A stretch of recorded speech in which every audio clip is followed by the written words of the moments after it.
வணக்கம் உறவுகளே, மற்றுமோ சீரியல் பற்றிய அப்டேட் ஒன்று. விஜய் டிவியில் ஒளிபரப்பாகி வருகின்ற சிறகடிக்கும் ஆசை சீரியல்ல மீனா வீட்டில் கொழு வைப்பதற்காக தேவையான பொருட்களை வாங்கிட்டு வந்து ஒவ்வொன்றாக அடுக்கி வைக்கிறார். அப்பொழுது முத்துவும் அவருக்கு தெரிந்த கடையில பொருட்களை வாங்கிட்டு வந்திருக்கிறார். அதில் ஒரு பொருளை பார்த்தவுடன் மீனா, இந்த மாதிரி தான் அத்தை சொல்லிக் கொடுக்கும் நடன பள்ளியில் 2 மாணவர்கள் இருந்தார்கள் என்று முத்துவிடம் சொல்கிறார். இதை கேட்ட விஜயா, உனக்கு பரதநாட்டியம் பற்றி என்ன தெரியும்? அவர்கள் பரதத்தில் இருக்கும் ஒரு கலையைத்தான் பயிற்சி எடுத்தார்கள் என்று சொல்கிறார். அதற்கு முத்து அந்த போட்டோவை காண்பித்து, இப்படி இருவரும் நெருக்கமாக இருப்பதை நீ பாத்தியா? இதை அம்மாவிடம் சொன்னியா என்று கேட்கிறார். அதற்கு மீனா, நான் சொல்வதற்குள் உங்க அம்மா என்னை பேசவே விடாமல் திட்டி அனுப்பிவிட்டார்கள் என்று சொல்கிறார்.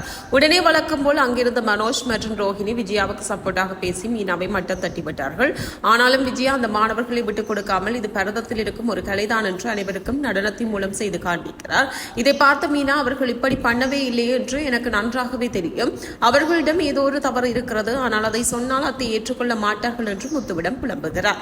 உடனே முத்து, விடு, நம்ம என்ன சொன்னாலும் அம்மா நம்ப மாட்டாங்க, சில பேருக்கு பட்டாத்தான் புத்தி தெரியும் என்று சொல்லிவிடுகிறார். இதனைத் தொடர்ந்து ரோஹிணி மற்றும் மனோஜ் ஷோரூமில் கணக்கு பார்த்துக் கொண்டிருக்கிறார்கள். அப்பொழுது மனோஜ், வியாபாரம் கொஞ்சம் டல் அடிக்கிறது, வித்யா ஒரு 75,000 ரூபாய் பணத்தை வாங்கிட்டு ஒன்றும் சொல்லாமல் இருக்கிறார் என்று ரோஹிணியிடம் புலம்புகிறார்.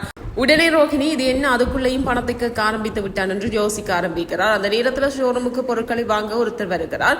அவரை நம்பி மனோஜ் எல்லா பொருட்களையும் பற்றி சொல்லி 10 லட்சம் ரூபாய்க்கு மேல லிஸ்ட் போடுகிறார். ஆனால் அவர் இப்ப வாங்கவில்லை, ஒரு லாட்டரி சீட்டு வாங்கி வைத்திருக்கிறேன், அதில் எனக்கு 25 லட்சம் ரூபாய் பணம் கிடைக்கும், அதன் பிறகு நான் வாங்கிக் கொள்கிறேன் என்று சொன்னதும் மனோஜ் கோபப்பட்டு அந்த நபரை திட்டி அனுப்புகிறார்.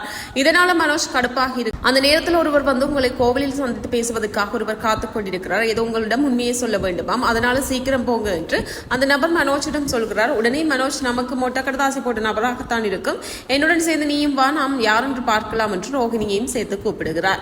இது அந்த பிளாக்மெயில் பணத்தினே சாகத்தான் இருக்கும் என்று ரோஹிணி பயப்பட ஆரம்பித்து விடுகிறார். ஆனால் இதை எப்படியாவது தடுக்க வேண்டும் என்று லோக்கல் ரவுடி சிட்டியிடம் உதவி கேட்டு விடுவார்.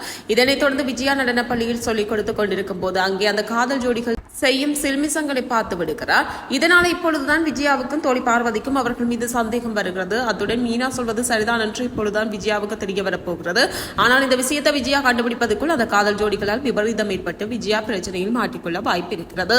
யாரெல்லாம் சிறகடிக்க ஆசை சீரியல் பாக்குறீங்க? இது பற்றி உங்களுடைய கமெண்ட்ஸ் கீழே உள்ள கமெண்ட் பாக்ஸ்ல சொல்லுங்க.